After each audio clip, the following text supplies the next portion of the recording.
I've got selected in IAS in IA 2020 with rank of 70, and this was my fourth attempt. Previously, I am working in IPS where I got selected in 2018, and before that I was in Indian Post and Telecom Accounts and Finance Services where I got selected in 2017. So this is the third service that I will join from UPSC. I will talk about overall strategy that I followed, and anyone can take any clue from this regarding prelims and mains preparation.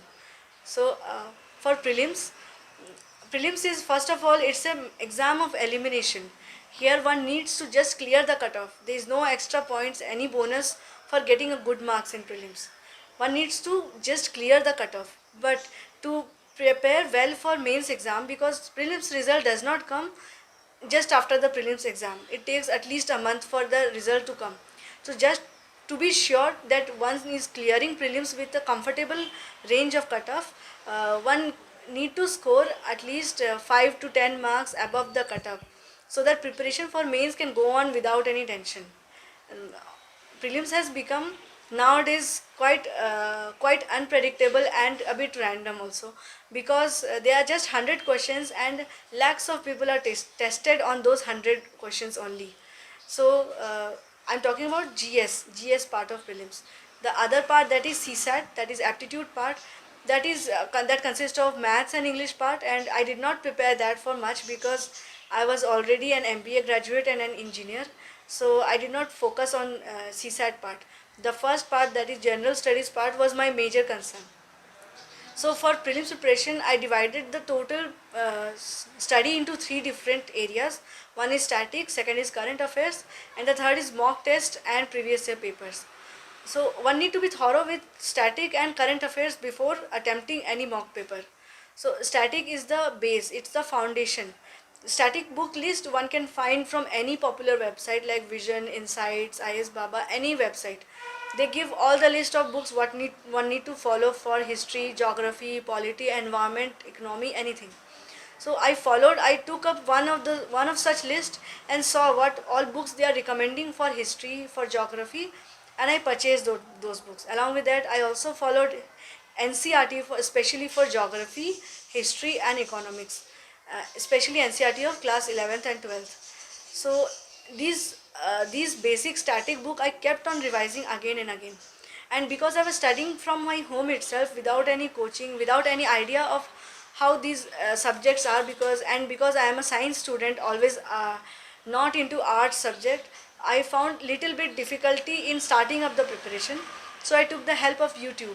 YouTube has lot of channels with lot of videos explaining about, say, if you are not understanding what they're talking about in art and culture, there are many websites like Mrunal is there, and such other websites are there where you can find series of videos explaining, where a lecturer is explaining everything. So that becomes very comfortable for an aspirant who is preparing for home. And similarly for geography, I followed some YouTube channel series. For history also I followed. So somehow my 50% of preparation came from YouTube and websites only, and they acted like coaching institutes for me, and it was very comfortable preparing like that. So static part, one need to be very thorough. For that, one need to study once with full understanding and then keep on revising on that. Then current affairs, again, because I had just 3 to 4 months of time for appearing for prelims exam, I could not start reading newspaper because it would take 1.5 hours minimum for someone who is starting up with newspapers. So again I searched on YouTube and I found there are many channels which come up with daily news analysis kind of thing. So I used to do a lot of different works, like I used to eat and keep on listening to those daily news channels and all, so that I save my time and also I keep on understanding what's going on. So this way I completed last 1 year syllabus of newspaper. I read 1 year newspaper like that on YouTube itself. I never read a physical paper because for me I was really time constrained and it was going to take a lot of time. So once these things were complete, I went for appearing for test papers. So I took one test paper, like one institute's test paper as base material, and I appeared for all the test papers like an exam, in an exam mode, so that one needs to know if one is guessing how much of your guess is correct, how much of your how is your accuracy, and how much time you're generally taking for a 2 hour long paper, how much time you are yourself taking. So that's how I completed around 30 papers in exam mode, and along with that I completed some more papers, some full length paper for any kind of coaching institute I used to find on internet, so that I'm more familiar with question papers, questions and attempting questions and answers. There I never give, I just gave these 30 papers in exam mode. Others I used to just attempt 10 questions and then see how those in 10 questions how I fared and all.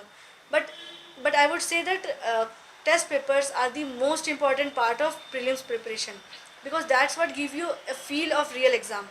How much ever you study and how much knowledge you gather, it won't matter if you are not able to produce it in the exam hall.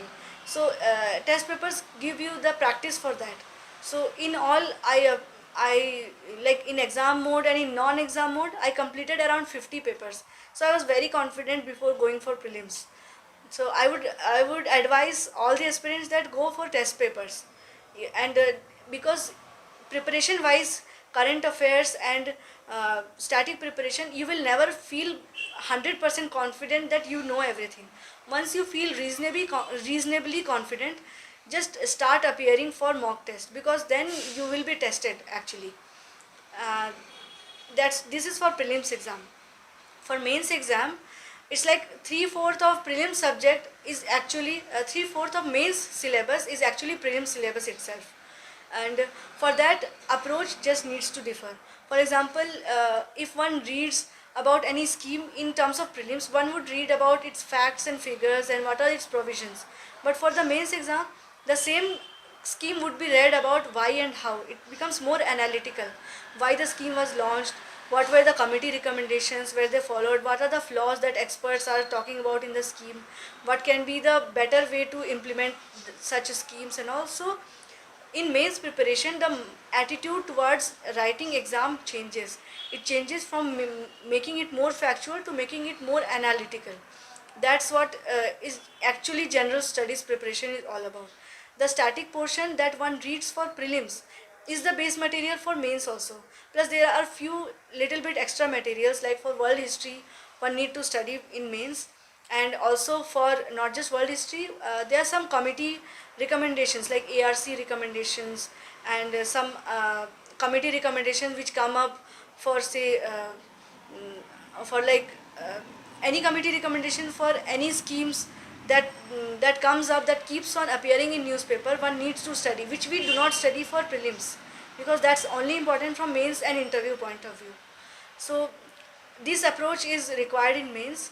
And along with that, one needs to be very careful with optional selection and preparing for optional, because it's the optional only that in most of the cases takes you to a better rank, and even for qualifying. So these are all general studies preparation, but one need not forget about optional. One more thing about general studies is that ethics paper is a different kind of subject. You cannot find anything directly related to ethics and morality in news or current affairs, but you need to infer. Ethics paper requires lot of examples which you can quote, and understanding of basic definition only. Because there is no standard source for ethics, you need not fear. Take it as a general studies paper, but give it an ethical point of view. Test everything what is there from an ethical point of view. What is right, what is wrong. Uh, One need to be one can prepare ethics from after taking clue from test series paper answers, model answers, how they are appearing, how they are writing the answer, how they are writing the case studies, how they are solving, what are the ethical terms they use in the answer, that one need to be careful about. uh, Apart from that, no extra preparation for ethics is needed, that is GS4. And similarly for essay paper, essay is also one of such paper where which is quite unpredictable, it is said. It's like either sometimes one get very high mark which one does not expect, and sometimes also similarly very low marks, but one can assure that one gets an average mark with a decent preparation. If you read the essay guidelines in the gazette, UPSC gazette, it it comes out that it wants us to write concisely, write in a flow, write in simple language. Only these 3 4 things if one keeps in mind, and keep the answer very diversified, keep one's essay very diversified, analyzed from different points of view, which one can do with GS preparation itself. Like GS 1 talks about history and geography, GS 2 talks about polity and international relations, then economics, then ethics. In all these angles, any topic can be analyzed in essay. So one, these 3 4 points, if one keeps in mind and keeps on writing essays, need not join one, need not be like you go to test series center and write and get it evaluated. You can write it yourself and just look at your own essay after 3 4 days. You will have a different set of mind while reading your own essay. I used to do like that and it helped me. So it's like essay preparation, one can assure that one gets an average mark. One cannot go below average if one is in writing in simple words, in lucid language, in a flow and diversified, and justifying the topic.